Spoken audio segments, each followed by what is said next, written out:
हळूच मामीच्या गालावरून हात फिरवला. ती क्षणभर शहारली. तिचे श्वास अधिक खोल आणि वेगवान होत गेले. तिच्या गळाचा भाग अलगद हलताना दिसत होता. मी सावकाश तिच्या ओठांजवळ गेलो आणि त्यावर हळुवारपणे स्पर्श करत तिचं चुंबन घेतलं.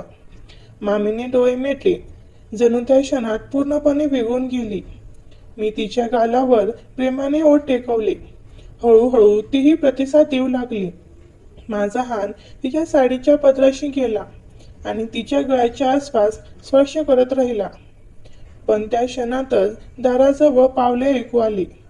आम्ही दचकून बघतो तर लहान मामी आमच्याकडे पाहत उभी होती. मग मी दोघी. मित्रांनो, माझं नाव विजय. मी या संध्याकाळी माझ्या मामाच्या गावी जाणार होतो, कारण काही दिवसापासून माझ्या मामामध्ये प्रॉपर्टीचा हिस्सा वाटावरून भरपूर भांडण होत होती. वडिलांनी तयार केलेले मृत्यूपत्र वाचण्यासाठी व घराची हिस्सेवाटणी परत करण्यासाठी मला त्यांच्या गावी बोलावले होते. माझे दोन मामा एकत्र राहत होते आणि लहान मामा जे ज्या ठिकाणी नोकरी करत होते त्याच ठिकाणी आपला परिवार घेऊन राहत होते. मी मामाच्या गावी आज बऱ्याच दिवसानंतर जाणार होतो. माझ्या 2 नंबरच्या मामी आणि लहान मामी या दिसायला फारच सुंदर होत्या. माझ्या गावाचे आणि मामाच्या गावाचे अंतर 2 तासाचे होते. मी संध्याकाळी 7 वाजेच्या सुमारास मामीच्या गावी येऊन पोहोचलो आणि जेव्हा मी त्यांच्या घराजवळ आलो तेव्हा लहान मामी बाहेर ओट्यावरच बसल्या होत्या. त्यांचे नाव दीपाली होते. त्या मला पाहून म्हणाल्या, "अरे विजय, तू आलास. प्रवासात जास्त थकवा तर नाही झाला ना? या कपड्यामध्ये तू तर खूपच देखणा दिसतोय." त्यांनी लगेच माझ्या हातातून बॅग घेतली आणि मला घरात येऊन म्हणाल्या, "मामाचे घर जुन्या स्वरूपाचे असल्यामुळे ते काही फारसे मोठे नव्हते." मला पाहताच माझ्या 2 नंबरच्या मामी, ज्याचे नाव अंजली होते, त्यांनी मला पिण्यासाठी पाणी आणले आणि बसायला खुर्ची दिली. माझ्या मोठ्या मामी या पुढच्या हॉलमध्ये खाली बसल्या होत्या.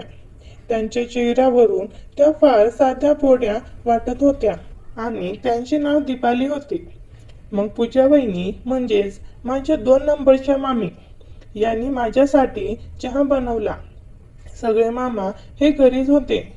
ते पण मी आलेले पाहून सगळेच हॉलमध्ये येऊन माझ्या आजूबाजूला बसले आणि ते मला म्हणाले, "पहा विजय, प्रॉपर्टीचे वाटप तर याआधीही झाले आहे आणि ही गोष्ट तुझ्या वडिलांनाही माहीत आहे.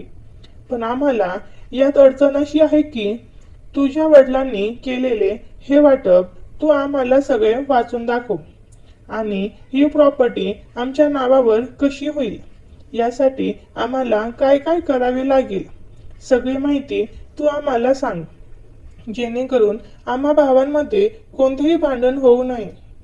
तेवढ्यात पूजा मामी त्यांनी बनवलेला चहा माझ्यासाठी घेऊन आल्या. मी जेव्हा त्यांच्या चेहऱ्याकडे पाहिले तेव्हा त्या माझ्याकडे पाहून हसत होत्या. त्या दिसायला सुंदर होत्या आणि सर्वात सुंदर गोष्ट म्हणजे त्यांचे डोळे ते नितळ होते, म्हणून त्यांची सुंदरता अधिकच खुलून दिसत होती.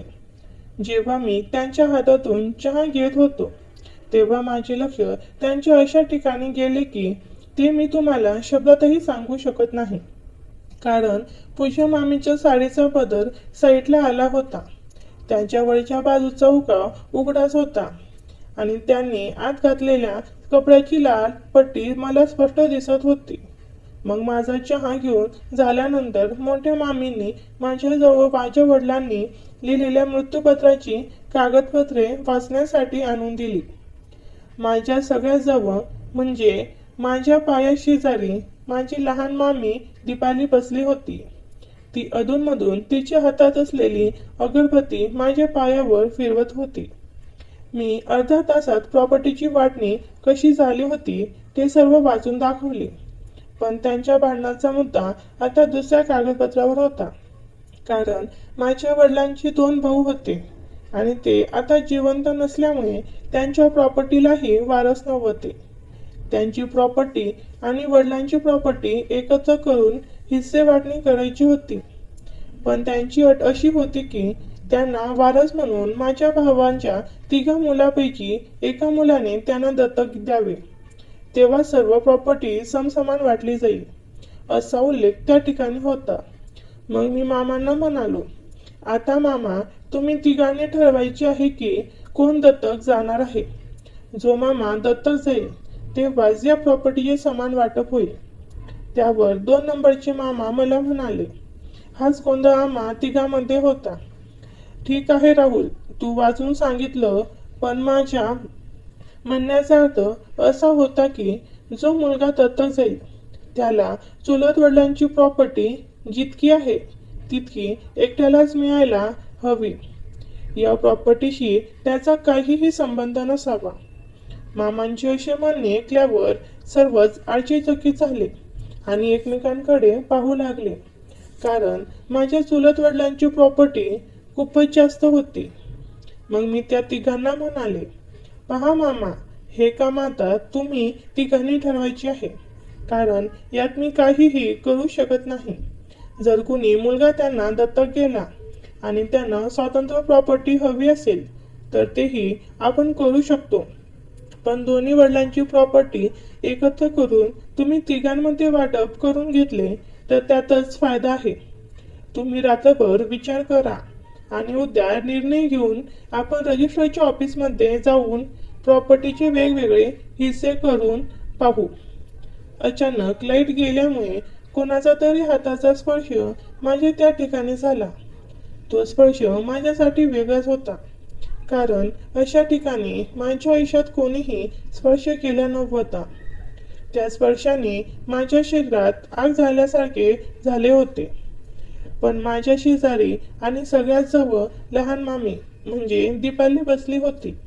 तिनेच हे केले असावे असे माझ्या मनाला वाटत होते.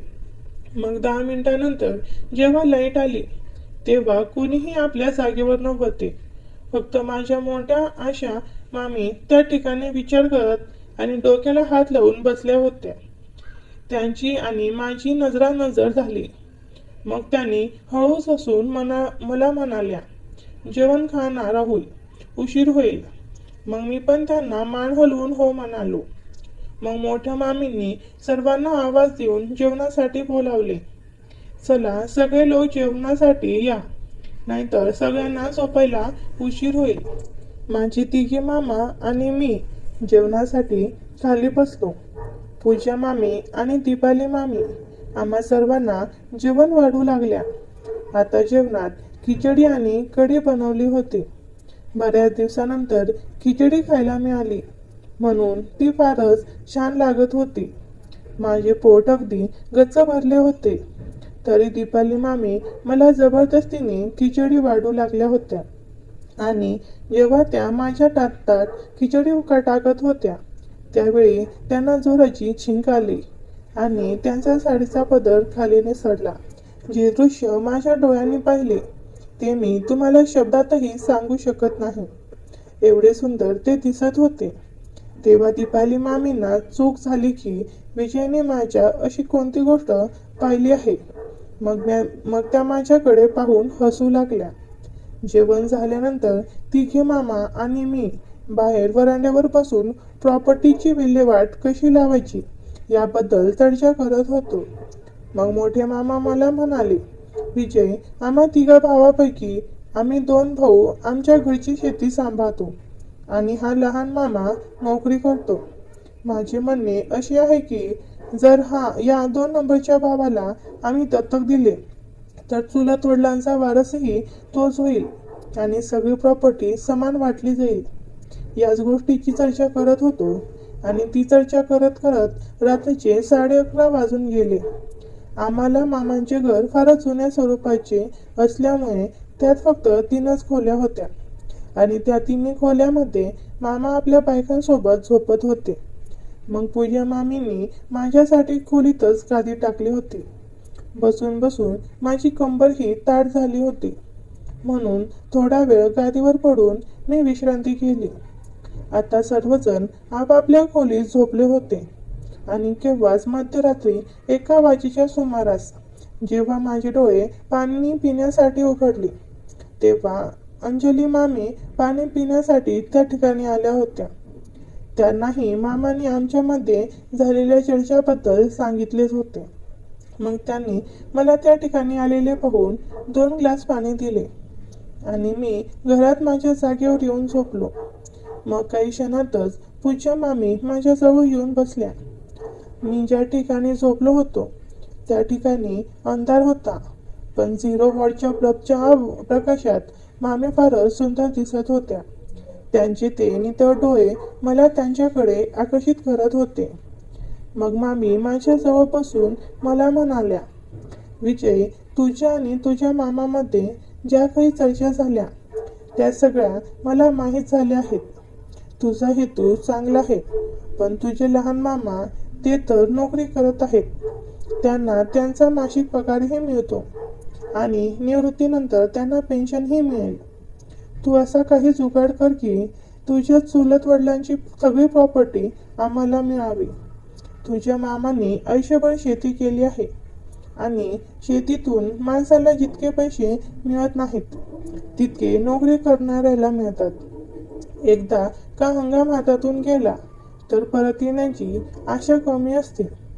प्रत्येक पावसात वादळात पिकांची नुकसान तर होतेच आणि घराचा खर्चही सगळं काही पाहावं लागतं. जर तुझे मामा दत्तक गेले तर त्यांना माझ्या चुलत सासरीजवळची सगळी प्रॉपर्टी द्यावी. तेव्हा मी मामींना म्हणालो, मामी, तुम्ही प्रॉपर्टीकडे पाहत आहात.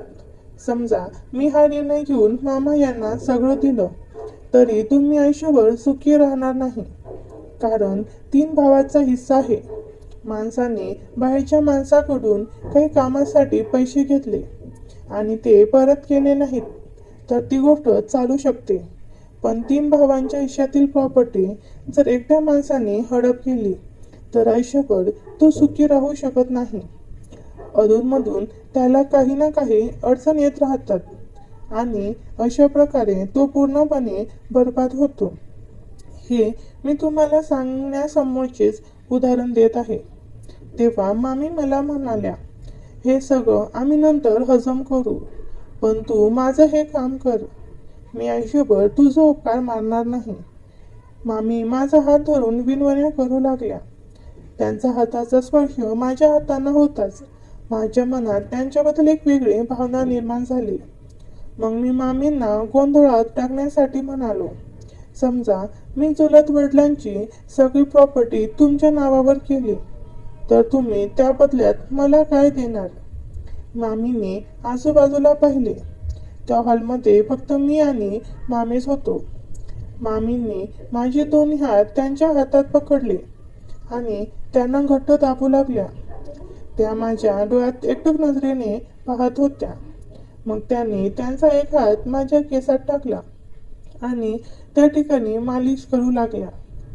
मामींच्या हाताचा स्पर्श माझ्या केसात होताना मी माझे डोळे घट्ट मिटले. मग त्यांनी आपले ओठ माझ्या ओठापर्यंत आणले आणि त्या मला म्हणाल्या, राहुल, पहा, तुझे डोळे उघड. इतकी सुंदर स्त्री तुझ्या समोर बसली आहे आणि तू लांबूनच आनंद घेत आहेस. जेव्हा मी माझे डोळे उघडले तेव्हा मी खूपच घाबरलो होतो, कारण मामी माझ्या ओठांच्या अगदी जवळ त्यांचे ओठ घेऊन आल्या होत्या. आमच्या दोघांचे श्वास एकमेकांना स्पर्श करत होते. मग मामींनी माझ्या अशा ठिकाणी स्पर्श केला की मी ते तुम्हाला शब्दातही सांगू शकत नाही. मग मामींनी मला त्यांच्या मिठीत ओढले आणि आम्ही भरभरून प्रेम करू लागलो. मामींना माझ्या पुढे परम सुखाचा आनंद मिळाला होता. तो आनंद मामीने इतक्या वर्षात त्यांना कधीच दिला नव्हता. सकाळी 3 वाजेपर्यंत आमचा हा कार्यक्रम चालूच राहिला. त्यानंतर आम्ही दोघेही शांत झालो. मामी मला म्हणाल्या, विजय, जेव्हा जेव्हा मला अशा प्रकारची गरज आणि काम असेल तेव्हा मला आवाज दे. मी प्रत्येक वेळी तुला हा आनंद देण्यासाठी तयार असेन, पण तू पण माझं ते काम करायला हवं जे मी तुला सांगितलं आहे. तेव्हा मी मामींना म्हणालो, मामी, तुम्ही त्याची काळजी करू नका. मी दोन्ही मामा यांना अशा चक्रात टाकेन की सगळी प्रॉपर्टी तुमच्या नावावर करून देईन. मग मामींनी माझे म्हणणे ऐकून त्या त्यांच्या खोलीत गेल्या. सकाळी मी उशिरा उठलो, कारण रात्री उशिरा झोपल्यामुळे माझे डोळेच उघडत नव्हते. मी जेव्हा उठून माझ्या गादीवर बसलो, तेव्हा सर्व मामा आणि मामी आपापल्या कामात व्यस्त होते. मी उठून ब्रश करण्यासाठी बाथरूमच्या दिशेने जाऊ लागलो. तेवढ्यात पूजा मामींनी माझा हात ओढून मला त्यांच्या खोलीत आणले आणि त्या मला म्हणाल्या, आता सकाळी सगळ्यांना एकत्र करून ती प्रॉपर्टी माझ्या नावावर कर आणि जेव्हा जेव्हा तुला माझ्यासोबत संधी मिळेल तेव्हा बिनधास्त ये. मग मी पूजा मामींच्या खोलीतून बाहेर आलो आणि थेट बाथरूमच्या आत घुसलो. तेव्हा समोरच मला दीपाली मामींचे आतले कपडे नळावर टांगलेले दिसले, जे त्यांनी काल संध्याकाळी घातले होते. मी अंघोळ करून काही वेळाने बाहेर आलो, तेव्हा मला मोठ्या मामी म्हणाल्या, विजय, तू लवकर कपडे घालून ये, मी तुझ्यासाठी नाश्ता बनवला आहे, गरमागरम खा. मग मी कपडे घालून नाश्ता करण्यासाठी तिघाही मामांसोबत बसलो. तेव्हा मोठ्या मामी मला म्हणाल्या, विजय, आता आमच्या तिघांची आयुष्य तुझ्या हवाली आहे. तू जे निर्णय घेशील तो सगळ्यांना मान्य असेल, पण हा निर्णय विचारपूर्वक घे, म्हणजे कोणत्याही मामा किंवा मामीशी तुझी अनबन होणार नाही याची काळजी घे. पूजा मामी माझ्याकडे पाहून हसत होत्या आणि तेव्हा अचानक शीला मामींचे लक्ष आमच्या दोघांकडे गेले. तेव्हा त्यांच्या मनात विचार आला, पण हे दोघे एकमेकांकडे असे का हसत आहेत? अंजलीने राहुल सोबत काही केलं तर नाही ना? पण माझ्या मनात एक प्रश्न आहे की काहीतरी झालं असावं, कारण इतक्या मोठ्या प्रॉपर्टीच्या एकमेव मालक होण्यासाठी पूजा काहीही करू शकते. तेव्हापासून दीपाली मामी आमच्यावर लक्ष ठेवून होत्या. आमच्या प्रत्येक हालचालींवर त्यांचे बारीक लक्ष होते. नाश्ता झाल्यावर सर्व मामी आपापल्या कामात व्यस्त झाल्या. मोठे मामा आणि 2 नंबरचे मामा शेतात मका काढण्यासाठी गेले होते. त्यांनी सोबत आपला टिपनही नेला होता. ते संध्याकाळीच घरी परतणार होते आणि लहान मामा वकिलाचा सल्ला घेण्यासाठी त्यांच्याकडे गेले होते. मग दुपारी 1 वाजेच्या सुमारास लहान मामा जेव्हा घरी आले, तेव्हा आम्ही दोघांनी एकत्र जेवण केले. जेवण झाल्यावर मी काही वेळ हॉलमध्येच बसलो होतो आणि त्यांच्या प्रॉपर्टीची विल्हेवाट कशी लावायची याची युक्ती सुचत होतो. तिकडे मामा विश्रांतीसाठी त्यांच्या खोलीत गेले होते. इकडे सर्व मामींचे स्वयंपाकघरचे काम आटोपले होते, म्हणून त्या पण आपापल्या खोलीत गेल्या. मग पूजा मामीने मला आवाज दिला आणि म्हणाल्या, अरे दीपक, इकडे ये, आज तुझे मामा इथे नाहीत, तू इथेच आराम करू शकतोस, बाहेर का बसलास? असं कंटाळवाण होईल. पूजा मामीचे असे म्हणणे शीला मामीने ऐकले आणि तेव्हापासून त्या दुपारी न झोपता त्या दिवशी आमच्यावर नजर ठेवून होत्या. मग मी हॉलमधून उठून अंजली मामीच्या खोलीत गेलो. मग मामीने टीव्ही लावला आणि थोडा वेळ आम्ही पलंगावर बसून टीव्ही पाहत होतो. मग हळूहळू पूजा मामींचा हात माझ्या हातावर आला आणि त्या मला म्हणाल्या, विजय, तुझा काय इरादा आहे? त्यावर मी मामींना म्हणालो, माझा तर काही इरादा आहे मामी, तुम्ही जे सांगाल तेच मी करेन. तेव्हा मामी मला म्हणाल्या, विजय, एका रात्री तू खूपच समजूतदार झालास. ही गोष्ट समजण्यासाठी तुझा मामा यांना 1 वर्ष लागलं होतं, पण तू खूप शिकलेला आहेस म्हणून लवकर समजलास. मग मामींनी माझा हात उचलून त्यांच्या हातात घेतला आणि त्या माझ्या नको करू लागली. त्यांच्या असे करण्यामुळे माझ्या अंतर्मनात एक वेगळी जाग लागली होती. आता हळूहळू पूजा मामी आमच्याकडे पाहू लागल्या. त्यांच्या मनात माझ्याविषयी काय चाललं आहे हे मला चांगलंच माहीत होतं, पण मलाही या ठिकाणी आल्यानंतर माझ्या आयुष्यात येणाऱ्या चांगल्या संधी सोडायच्या नव्हत्या आणि आमच्या सगळ्या गोष्टी दीपाली मामी दाराला कान ऐकून लावून ऐकत होत्या. मग जेव्हा दीपाली मामीने पूजा मामीच्या खोलीचा दरवाजा आत ओढला, तेव्हा तो दरवाजा बंद करायचे पूजा मामी विसरल्या होत्या. तेव्हा दीपाली मामीने आमच्या खोलीत डोकावून पाहिले. तेव्हा समोरचे दृश्य पाहून त्या आश्चर्यचकित झाल्या, कारण माझी ओढ शक्य पूजा मामीच्या ओठांवर होते आणि त्यांचा हात माझ्या अशा ठिकाणी होता की जे मी तुम्हाला शब्दातही सांगू शकत नाही. ते पाहून दीपाली मामीच्या डोक्यात विचार आला, ही गोष्ट तर या दोघांमध्ये चालली आहे आणि पूजा विजयला आपल्या जाळ्यात अडकून चुलत सासऱ्याजवळची प्रॉपर्टी आपल्या नावावर करून घेऊ इच्छिते. पण जोपर्यंत मी या घरात आहे तोपर्यंत पूजाला यशस्वी होऊ देणार नाही, कारण यांना आपल्या भाच्यावर पूर्ण विश्वास आहे, पण मला नाही.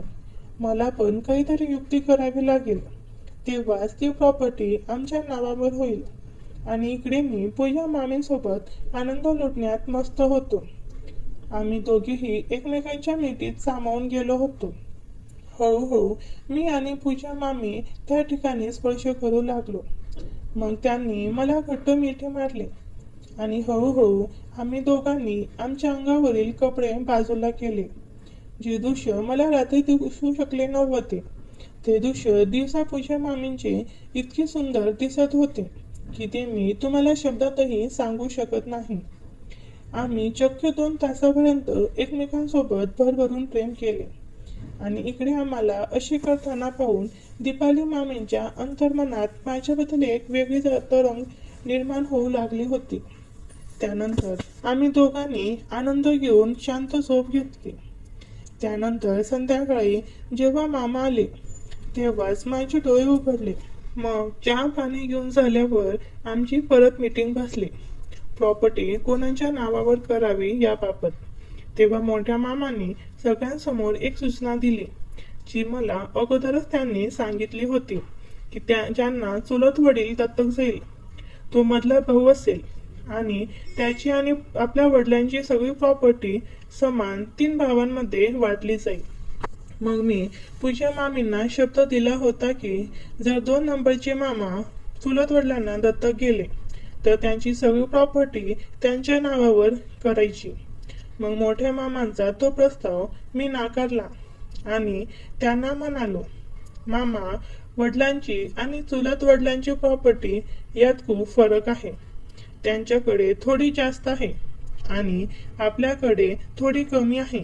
असे करूया, त्यांची जी प्रॉपर्टी आहे तो मामा त्यांना दत्तक जाईल त्याची सगळी प्रॉपर्टी त्याच्या नावावर करू आणि या प्रॉपर्टीवर त्याचा कोणताही हक्क नसेल, कारण असे केल्याने आपल्याला सोपे होईल आणि कमी खर्च येईल. जर तो त्यांच्या प्रॉपर्टीचा वारस राहिला तर स्टॅम्प ड्युटी पण कमी भरावी लागेल आणि काम सहज होईल. मी असे बोलल्यामुळे पूजा मामींच्या चेहऱ्यावर आनंद स्पष्टपणे झळकत होता. मग त्या तिघांमध्ये परत कुजबुज होऊ लागली. परत एकमेकांना मामा बोलू लागले. मग ते एकाच निर्णयावर थांबले की प्रॉपर्टीचे वाटप होणार असेल तर समान होईल, नाहीतर मग राहू द्या. मग माझे अचानक लक्ष दीपाली मामींकडे गेले. त्या फार उदास होत्या. त्यांच्या डोक्यात काहीतरी विचार चालू होता असे मला वाटत होते. त्याच घरात एक आकर्षक आणि सुंदर मामी होत्या. त्यांनी माझ्याकडे पाहून डोळा मारला. त्यांच्या अशा कृत्यामुळे मला धक्काच बसला. ही मामी माझ्याकडे पाहून असे का करत होती याचा विचार करून मी तिच्याकडे पाहत होतो. त्या मला डोळ्यांनी आणि तोंडाने वेगवेगळे इशारे करू लागल्या. मग मोठ्या मामी सगळ्यांना म्हणाल्या, उद्या सकाळीच आपण चांगल्या वकिलांना घरी बोलवू आणि त्यांच्याशी सल्लामसलत करून त्यांची सूचना ऐकू. ते जसे सांगतील तसे आपण करू. जर त्यांनी प्रॉपर्टीचे वाटप वेगवेगळे करायला सांगितले तर तसे करू, नाहीतर समान वाटप करू. आता जेवण करा, नाहीतर सगळ्यांना उशीर होईल. मामींचे म्हणणे ऐकल्यावर सर्व तोंडात जेवणासाठी एकत्र जमले. 25 मिनिटांनी जेवण आटपून सर्व मामा आपापल्या खोलीत झोपण्यासाठी गेले आणि मी हॉलमध्ये बसून मोबाईल पाहू लागलो. 6:30 वाजेच्या सुमारास घरातील सर्व बायका जेवण आणि आपली कामे आटोपून झोपण्यासाठी गेल्या. मग रात्री 12 वाजेच्या सुमारास कोणाच्या तरी स्पर्श माझ्या ओठांना झाला. मला वाटले की पूजा मामी आली असावी, म्हणून मी निर्जी झोपलो होतो. पण थोड्या वेळात परत तो स्पर्श माझ्या त्या वेगळ्या ठिकाणी झाल्यामुळे मला वेगळीच भावना आली. मग मला असे वाटले की या ठिकाणी पूजा मामी नसावी, म्हणून मी उठून पाहिले तर त्या ठिकाणी खरंच पूजा मामी नव्हती. त्या दीपाली मामी होत्या. मी त्यांना पाहून खूप घाबरलो होतो. ही अचानक माझ्याजवळ अशी का आली, काही समजत नव्हते. तेव्हा त्या मामी माझ्या शेजारीच बसल्या आणि अचानक माझ्या लक्षात आले की आता तर पूजा मामी येऊ शकते. सगळा भांडा आपला फुटेल आणि गडबड होईल, म्हणून मी उठून बाथरूमच्या दिशेने जाऊ लागलो.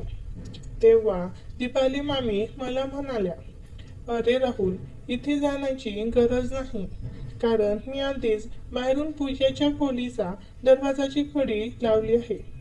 दीपाली मामी असं म्हटल्यावर माझ्या श्वासात श्वास आला आणि परत मी माझ्या जागेवर येऊन त्यांना विचारले, मामी, इतक्या रात्री तुम्ही इथे काही काम होतं का माझ्याशी?